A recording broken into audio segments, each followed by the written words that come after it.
Welcome back to the Real News Network. I'm Sharmini Peiris in Athens. I'm talking to Leo Panitch about the recent agreement that had been signed by the SYRIZA government and the European Union.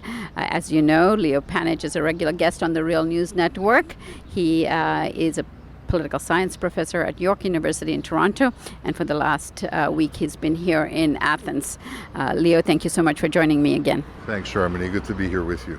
Now, Leo, one of the most important statements that Kostas Lapavitsas made in his talk that the Real News had published recently from the Democracy Rising conference is that he said that the IMF recognizes that there has to be a huge reduction in the debt, and it has also offered to assist in preparing for exiting the euro, and that is a tremendous, I think, fig leaf in terms of helping Greece. And also, Schroebel, the finance minister of Greece, has also said that they are prepared to provide humanitarian assistance and technical assistance for exiting the euro. Should the SYRIZA government not be taking up those offers and preparing in spite of the memorandum? It would be an interesting alliance, wouldn't it, between the IMF and Schäuble and the most left-wing government that Europe has ever produced. But it's not impossible to contemplate. And yes, I think they should be open to that were they to get those kinds of offers. In fact, I would be in favor of it. I think you need to recognize the degree of emotional, almost psychological attachment that very large portions of the Greek population have to Europe, that abstraction, partly to do with the inferiority complex of the Balkans, partly having to do with the fact they had a military dictatorship here and they think that might be a protection. I don't think this is simply a matter of, again, policy calculations, monetary calculations, etc. I do think a significant portion of the working class has always been suspicious of this, which, as I have, I've always argued this is not possible within the European Union. Never had these illusions about the European Union being a better variety of capitalism than the free market North American version. A lot of people here have. So yes, of course I'd be open to that. I don't think the alignment of forces in Europe or in the United States are there yet. I don't think they're there yet, not least because they worry about the implications of a SYRIZA-led government, Greek government, outside of the material base for the American NATO umbrella. The European Union has always been the material base of NATO and of the spy network, the security apparatus network that goes with it. Churchill made his stand, created his Iron Curtain right here where we're standing. And the Marshall Plan was introduced. It was triggered by what would be the outcome of the Greek Civil War. The Americans took over the British responsibility for policing the Eastern Mediterranean. Given what is going on right now in Odessa, given what is going on right now in the Libyan Sea, what games do people think that are being played here? So yes, I think there's a fight in Washington over whether it's a matter that the U.S. Treasury can resolve or whether it's a matter the CIA is going to resolve. These are the kinds of things that has to be in the minds of any government here, which is contemplating these things. And I'm astonished at the Western left, which is, presumably so aware of power relations in the world, discussing these things as though Stiglitz or Krugman or Lapavitsas, have the right policy. Of course it's politics. I don't think it's fair for you to put Lapavitsas in the same plane as Krugman and Stiglitz. He is actually a sitting MP of the SYRIZA government. Yes, but the argument is being made at the level at we have a plan, and this plan can work, without the political conditions for the success of that plan being discussed, being addressed, without the membership capacity for class struggle being developed in relation to those political conditions. Their capacity is only being developed in terms of some technical arguments around, what would an exchange rate be? What would happen if we controlled and remade the banking system? Without asking, well, what if we haven't remade the judicial system? What are the implications of how those things correlate, right? That banking system will not have any reserves.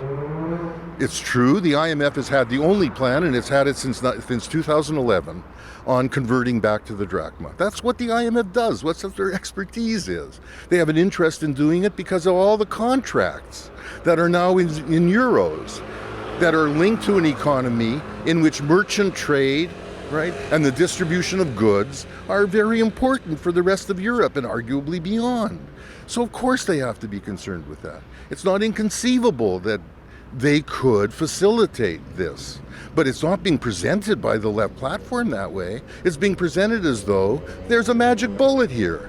Right? Without a country with no foreign reserves, you would require the introduction of rationing. Is that being said? You would have to have rationing of certain goods that you absolutely have to have for this economy to function at all. Right? In a society like this, where there's already a massive gray market, what would be the black market consequences of that rationing? You need to address that. I'm not saying you should not do it. At some point, it's probably going to be necessary. But people are not stupid. As I said, there's an emotional attachment to Europe, but they're also aware, right, of the forces in this society which represent the black market, the gray market. They're all over. They're in almost every society, and they're all over this one, right?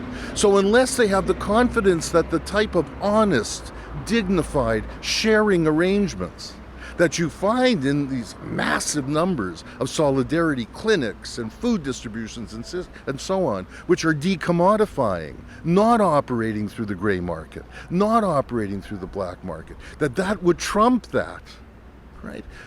This is a hard transition to even talk about unless you do that.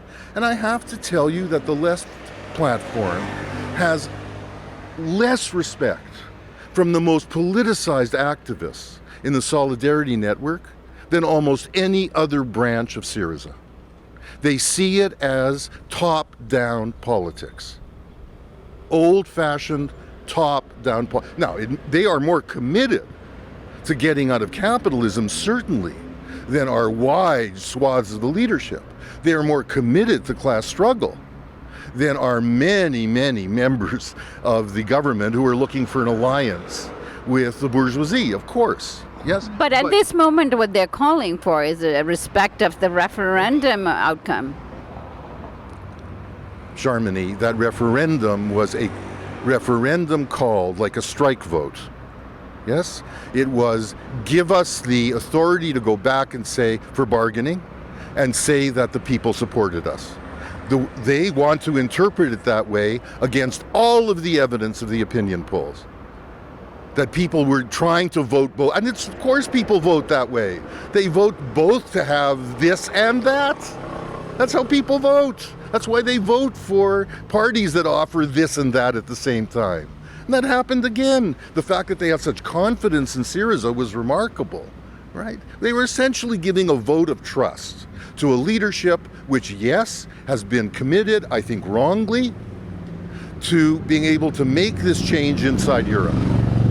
But let's face it, had there not been that assumption, SYRIZA never would have been elected. The parties that were calling for a break at their maximum couldn't get beyond the Communist Party 5% ghetto. Right? At a minimum, couldn't get 1% of the vote. So, let's get real here. And to simply say the memorandum ties your hands, etc., The Greek state ties your hands. The way you're integrated into capitalism ties your hands. The memorandum is a legal document behind that, and it's moreover one in which every country in the world negotiates spaces. You know, the IMF and World Bank are constantly saying there's no point of having this agreement if the government doesn't own it. They don't think this government's going to be able to own it. So why should the left be speaking as though it's going to own it? Now, I'm not saying there aren't people in the government who will try to own it, but then you need to be taking them on. You need to be trying to show there are ways to get past this, even within the framework of this agreement, to find loopholes. As I said, as any lawyer would tell you, in the context of a collective agreement, to just bugger up the system with a million grievances. Leo Panitch, we always appreciate your ability to give us some analysis of what's going on in the moment. Thank you. Thanks, Charmin. And thank you for joining us on the Real News Network.